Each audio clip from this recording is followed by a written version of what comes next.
Students, exercise 5.2 की हम बात कर रहे थे। पिछली वीडियो के अंदर हमने कुछ रीजन्स के बारे में डिस्कस किया था, जैसे कि बाउंडेड रीजन, अनबाउंडेड रीजन और कन्वेक्स या कनकेव रीजन या फिजिबल रीजन के बारे में। वो हमने पिछली लेक्चर के अंदर, पिछली वीडियो के अंदर हमने डिटेल से पढ़ा। तो अभी हम 5.2 एक्सरसाइज में मैं इसका पहले क्वेश्चन का 6 वाला पार्ट कर रहा हूँ। आप इसके जो रिमेनिंग क्वेश्चन है वो खुद ट्राई कीजिएगा। इस क्वेश्चन के अंदर हमें कहता है कि ग्राफ द फिजिबल रीजन। आपने इसका ग्राफ बनाना है फिजिबल रीजन का और इसके कार्नर पॉइंट्स भी निकालने हैं।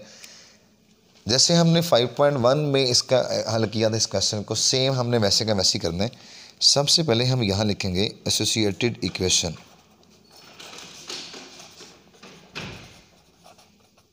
इस इनइक्वालिटी को हम एसोसिएट करेंगे इक्वालिटी के साथ।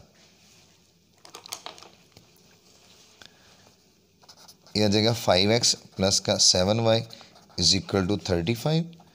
इसी तरह यहाँ आ जाएगा x माइनस का 2y इज इक्वल टू 4 के नाम से।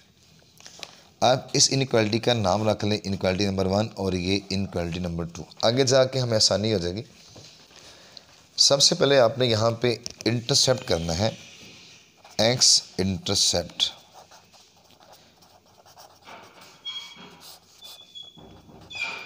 इसमें y आपके पास 0 होता है। अब एक बात यह कि हम ये इंटरसेप्ट क्यों करते हैं। जब आपके पास एक इक्वेशन में एक से ज़्यादा वेरिएबल आ जाए तो वहाँ से पॉइंट निकालने के लिए आप ये इंटरसेप्ट का मेथड इस्तेमाल करते हैं। अगर 3 वेरिएबल आ जाए तो हम x इंटरसेप्ट, y इंटरसेप्ट, फिर z इंटरसेप्ट पे जाएंगे। यहाँ मेरे पास जस्ट 2 वेरिएबल है तो हम x इंटरसेप्ट और y में, जब आप x इंटरसेप्ट की बात करते हैं तो इसका मतलब आप इक्वेशन ऑफ x एक्सिस की बात करते हैं। तो इक्वेशन ऑफ x एक्सिस का मतलब होता है वहाँ y आपके पास 0 है। दोनों इक्वेशनों में आप y की जगह पे 0 पुट करें तो यहाँ आ जाएगा 5x प्लस का 7 इंटू 0 इज इक्वल टू 35। यहाँ 5x इज इक्वल टू 35 तो x आ जाएगा 7। इसी तरह इसमें देखें ज़रा, x minus 2 into 0 is equal to 4। यहाँ आ जाएगा x माइनस 0 4 के इक्वल, तो x आ जाएगा हमारे पास 4। इसके लिए पॉइंट आ जाएगा 7,0, 7 ये और 0 ये वाला, और इसके लिए पॉइंट आ जाएगा 4,0।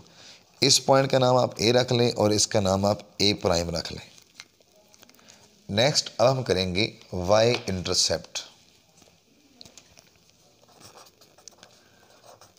y इंटरसेप्ट के अंदर x आपके पास 0 होता है। तो इसी इक्वेशन के अंदर, इन दोनों इक्वेशनों में आप x की जगह पे अब आप 0 लिखेंगे। यहाँ आ जाएगा 5 इंटू 0 प्लस का 7y इज इक्वल टू 35 और 7y 35, यहाँ y आ जाएगा हमारे पास 5।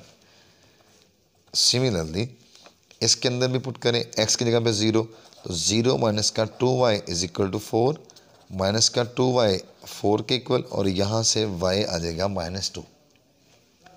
तो हमारे पास जो पॉइंट बनेंगे, ये पॉइंट बनेगा 0,5 और ये पॉइंट बन जाएगा 0,-2। इस पॉइंट का नाम आप रख लें b और इसका नाम रख लें b प्राइम। अब आपने यहाँ पे टेस्ट पॉइंट चेक करना है। टेस्ट पॉइंट दोनों इनइक्वालिटी के अंदर आपने x और y की जगह पे 0 पुट करना है। इन 1 एंड 2 दोनों इनइक्वालिटी में आप x और y की जगह पे 0 पुट करें और देखें इसका आंसर क्या आता है। एक इनइक्वालिटी मेरे पास ये है, इसके अंदर आप 0 पुट करें और फिर दूसरी इनइक्वालिटी के अंदर भी आपने 0 पुट करना है। यहाँ x और y की जगह पे आप 0 पुट करें। पहली इनइक्वालिटी के अंदर मैं पुट करता हूँ x और y की जगह पे 0, तो यहाँ आ जाएगा 5 इंटू 0 प्लस का 7 इंटू 0 लेस देन 35। इसी तरह जो सेकेंड इनइक्वालिटी है उसके अंदर भी आप x और y की जगह पे 0 पुट करें। यहाँ आ जाएगा 0 माइनस का 2 इंटू 0 लेस देन 4। पिछली वीडियो के अंदर जब हमने 5.1 एक्सरसाइज कर रहे थे वहाँ भी मैंने आपको बताया था कि जब आपने टेस्ट पॉइंट लेना है जब आप टेस्ट पॉइंट चेक करेंगे तो उस समय आपने ये इक्वलिटी का सिंबल इस्तेमाल नहीं करना, सिर्फ इनइक्वालिटी का सिंबल इस्तेमाल करना है, लेस देन का। ये जो नीचे लाइन है, इस लाइन को आपने इस्तेमाल नहीं करना। तो यहाँ देखें ज़रा, ये सारा मेरे पास ज़ीरो हो जाएगा।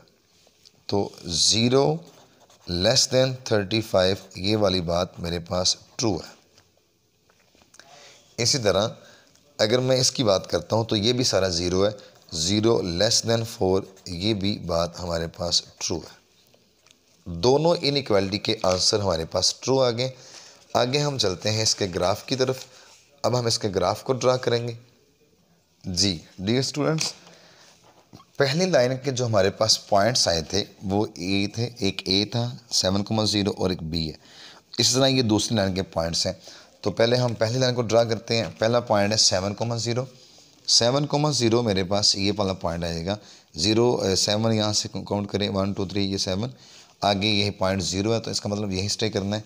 ये आ जाएगा पॉइंट ए 7,0।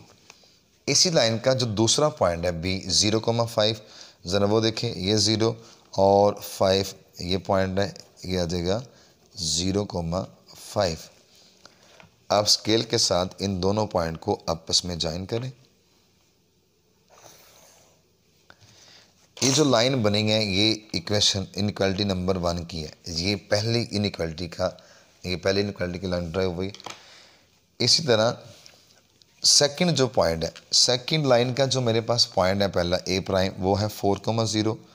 तो 4,0 आपके पास ये पॉइंट आ जाएगा 4,0। इसी तरह इसी लाइन का जो ये ए प्राइम, इसी लाइन का जो सेकंड पॉइंट है बी प्राइम 0,-2, वो ये पॉइंट है बी प्राइम 0,-2। इन्हीं दोनों पॉइंट्स को आप स्केल की मदद से आपस में ज्वाइन कर दें।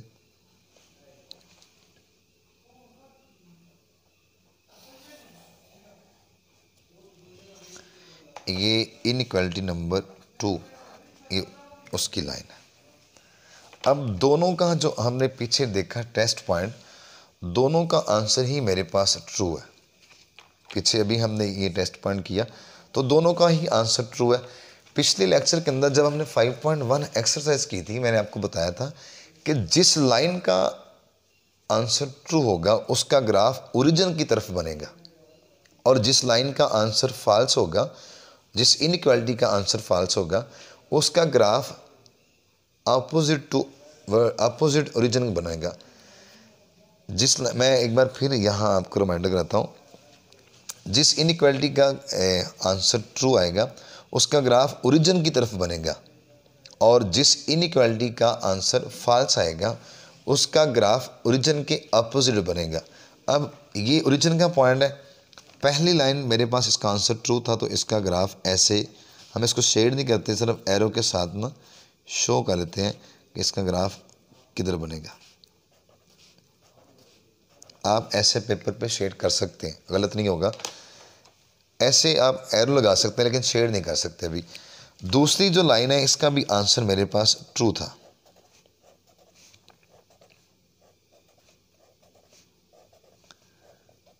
ये सिर्फ मैं आपको समझाने के लिए ऐसे एरो लगा रहा हूं। अब अगर आप गौर से देखो ना तो दोनों लाइनों का जो कॉमन एरिया आता है वो ये वाला सारा आता है, ये सारा। लेकिन इस एरिया में से आपने सिर्फ वो एरिया सेलेक्ट करना है जिसके अंदर आपकी ये कंडीशन सेटिस्फाई हो। x greater than 0, y greater than 0 का मतलब है कि पहला क्वाड्रेंट। अब यहाँ पे अगर आप देखो ना गौर से तो आपके पास कॉमन एरिया ये सारा आता है। इस कॉमन एरिया में से आपने सिर्फ वो एरिया शेड करना है जिसमें x भी पॉजिटिव हो और y भी पॉजिटिव हो। तो वो सिर्फ और सिर्फ मेरे पास ये वाला एरिया आएगा।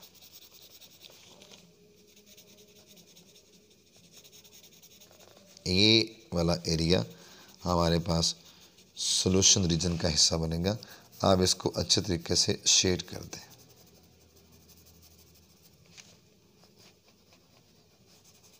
अब नेक्स्ट वो हमसे डिमांड करता है कि इसके कार्नर पॉइंट्स निकालो। अब कार्नर पॉइंट्स किसे कहते हैं? ज़रा इसे शेड कर लें अच्छे तरीके से।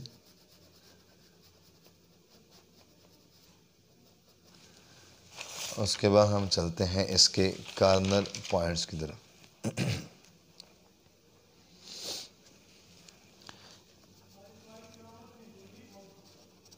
ये तो इसका सोल्यूशन रीजन आ गया।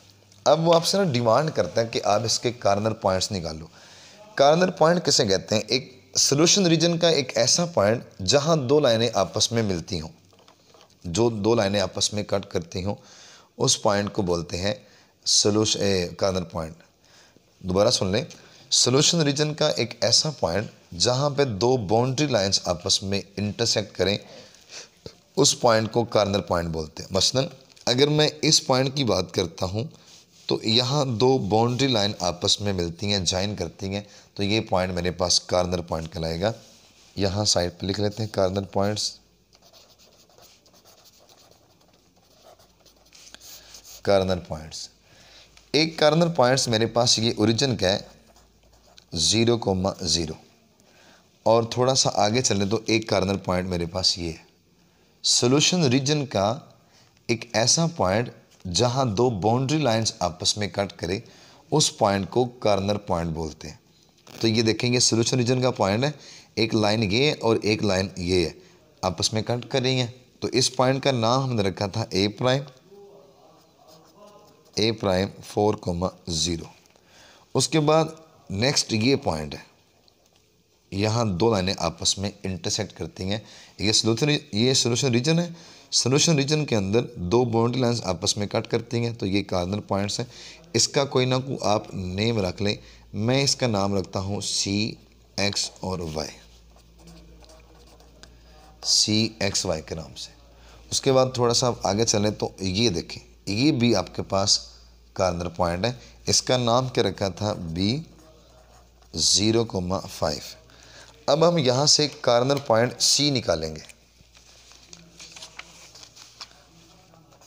For C, corner point C निकालने के लिए आपने क्या करना है? इन्हीं दोनों लाइनों की इक्वेशन को आपस में सॉल्व करना है।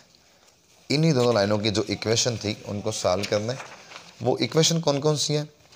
इसका नाम रख लें, ये इक्वेशन नंबर 3 है और ये इक्वेशन नंबर 4 है।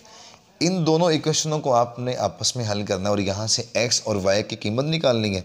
वही बेसिकली आपके पास कार्नर पॉइंट बनेगा। For CXY solving equation number 3 and equation number 4। तो इक्वेशन नंबर 3 और इक्वेशन नंबर 4 पहले आप यहाँ पे लिख लें। 5x प्लस का 7y इज इक्वल टू 35 और x माइनस का 2y इज इक्वल टू 4। यहाँ से आपने ना x और y की कीमत निकालनी है। उसको हल करने के 3 मेथड सीखे हमने क्लास 9th के अंदर भी। एक तो ये कि आप यहाँ से x या y की कीमत निकाल के इसमें पुट कर लें, तब भी आप x और y की कीमत निकाल सकते हैं। या ऐसे तो आप इसके कोफिशिएंट आपस में कंपेयर कर लें, कोफिशिएंट को इक्वल कर लें, फिर भी आप x और y की कीमत निकाल सकते हैं। खैर हम इसके कोफिशिएंट इक्वल कर लेते हैं। अगर मैं इस इक्वेशन को 5 से मल्टीप्लाई करूं और इसमें से माइनस कर दूं तो x का जो कोफिशिएंट है या x वाली जो टर्म है वो कैंसिल हो जाएगी और y की कीमत मेरे पास आसानी के साथ निकल आएगी। या ऐसे कर लें कि यहाँ से x की कीमत निकालें, 4 प्लस का आ जाएगा 2y। इस कीमत को आप यहाँ पे पुट कर दें तो फिर भी आप यहाँ से कीमत निकाल सकते हैं। हम ऐसे कर देते हैं, 4 प्लस का 2y और ये 7y इज इक्वल टू 35। यहाँ से आ जाएगा 20 प्लस का 10y और प्लस का 7y इज इक्वल टू 35। 10 और 7 ये आ जाएगा 17y। 35 माइनस का 20, 17y यहाँ से 15 आ जाएगा, तो y की मेरे पास कीमत आ जाएगी 15/17। इसी y की कीमत को आप इसके अंदर पुट कर लें, इसका नाम रख लें इक्वेशन नंबर 5। मैं इसी कीमत को पुट करता हूँ 5 के अंदर, लगाइए ज़रा इसके अंदर। यहाँ आ जाएगा x 4 प्लस का 2 इंटू 15/17 तो ये बन जाएगा 4 प्लस का 30 ओवर 17। आप इसका एलसीएम करें, इसके बटे में 1 है, एलसीएम यहाँ हमारे पास 17 आ जाएगा। इसका एलसीएम करें, एलसीएम हमारे पास 17 आ जाएगा। यहाँ इसका एलसीएम करें 17 आएगा, तो ये 4 से मल्टीप्लाई होके आ जाएगा 68 प्लस का 30। 60 और प्लस का 30 ये आ जाएगा पॉइंट आपके पास 108 ओवर 17। ये हमारे पास कीमत x की आ जाएगी। सो जो C पॉइंट आपके पास बनता है कार्नर पॉइंट, ज़रा वो देखें, C x इंटू वाई आ जाएगा। x की मेरे पास कीमत है 108 ओवर 17 और y की जो कीमत है वो है 15 ओवर 17। ये हमारे पास कार्नर पॉइंट C आ गया। डियर स्टूडेंट्स, इसका जो 5.2 एक्सरसाइज के जो बाकी पहले क्वेश्चन के बाकी रिमेनिंग पार्ट्स हैं 5, वो बिल्कुल ऐसे ही है। आप पहले उसका ग्राफ बनाएं और फिर उसको शेड करें। सोल्यूशन रीजन का एक ऐसा पॉइंट जहां दो बाउंड्री लाइन आपस में कट करती हैं उसको बोलते हैं कार्नर पॉइंट्स। आप उसके फिर कार्नर पॉइंट निकालें हर दफ़ा हर क्वेश्चन के अंदर। जिस तरह मैंने ये C का कार्नर पॉइंट निकाला है, आप भी ऐसे ही कार्नर पॉइंट निकालेंगे। उसके अंदर होगा क्या कि जो आपकी दो इक्वेशंस आएंगी, ये वाले जो शुरू में आपने लिखी इक्वेशंस, उनको हम आपस में सॉल्व करेंगे। सॉल्व करने के 2-3 मेथड हैं। एक मेथड तो ये है कि आप एक में से किसी एक वेरिएबल कीमत निकाल के दूसरी इक्वेशन में पुट करें, वहाँ से x और y का आंसर निकल आएगा। दूसरा कुछ इस तरह के आप उसके कोफिशिएंट आपस में कंपेयर कर लें और उसको प्लस या माइनस करें, उसमें से आप x और y की कीमत निकाल लें, वही बेसिकली आपके पास कार्नर पॉइंट कहलाएगा। अब अगर हम बात करते हैं इसके क्वेश्चन नंबर 2 की तरफ, इंशाल्लाह वो नेक्स्ट वीडियो के अंदर मैं आपको कराऊंगा इसका क्वेश्चन नंबर 2। वहाँ मेरे पास 3 इक्वेशंस हैं, वो इंशाल्लाह नेक्स्ट वीडियो के अंदर हम डिस्कस करेंगे।